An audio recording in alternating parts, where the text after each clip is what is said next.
Hey Trav,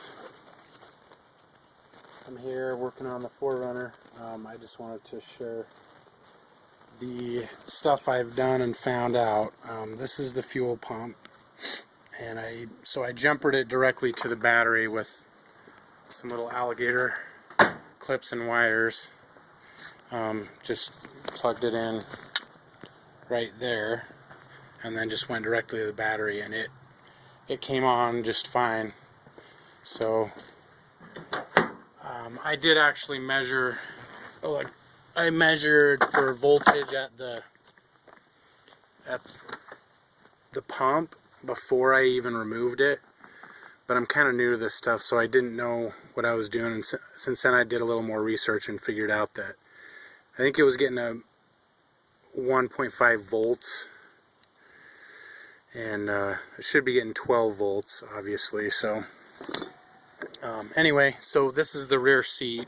It's actually not too bad to get off, and then that door is the access panel to the fuel tank and the fuel pump. And this fitting was a giant pain in the butt. It was super corroded, and I bought some of this, and that worked really well and got it off.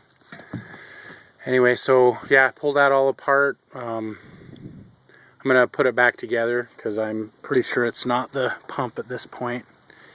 And I've been doing a lot of reading, and it sounds like it's possibly a relay. I did test one of the relays because I could find the specs on it, and you test the resistance between the points on the relay, and it was within spec. These are the two relays that have to do with the fuel pump, or that can interrupt the flow of electricity to the fuel pump. This one's behind the glove box. It plugs in right there,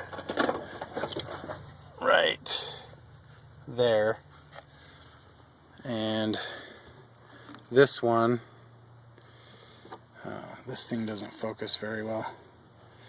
This one plugs in right over under there,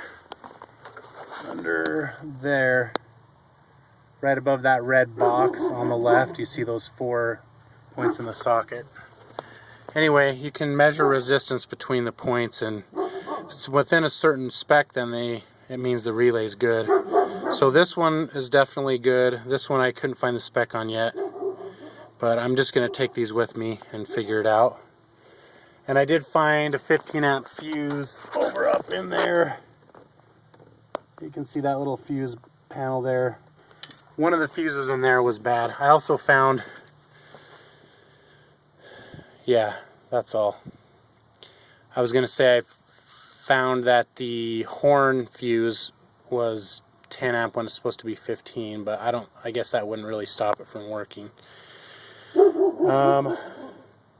So that's where I'm at right now. I'm just gonna try to figure out, I guess this is common, and the wires running here and there, some of the wires get frayed and short out and trip fuses, and there's tons and tons of people who post on forums. It's pretty awesome that they take the time to do that, because I wouldn't have been able to know any of this stuff without them. And it's basically takes you step by step. They just tell every detail of what they did, and it makes a huge difference. Anyway, I already bought the pump, so I'm gonna return that.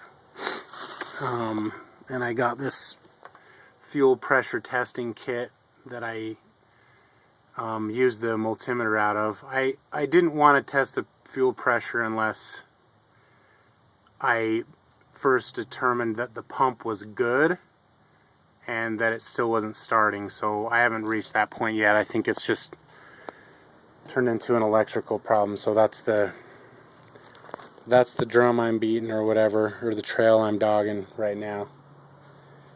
Anyway, that's all.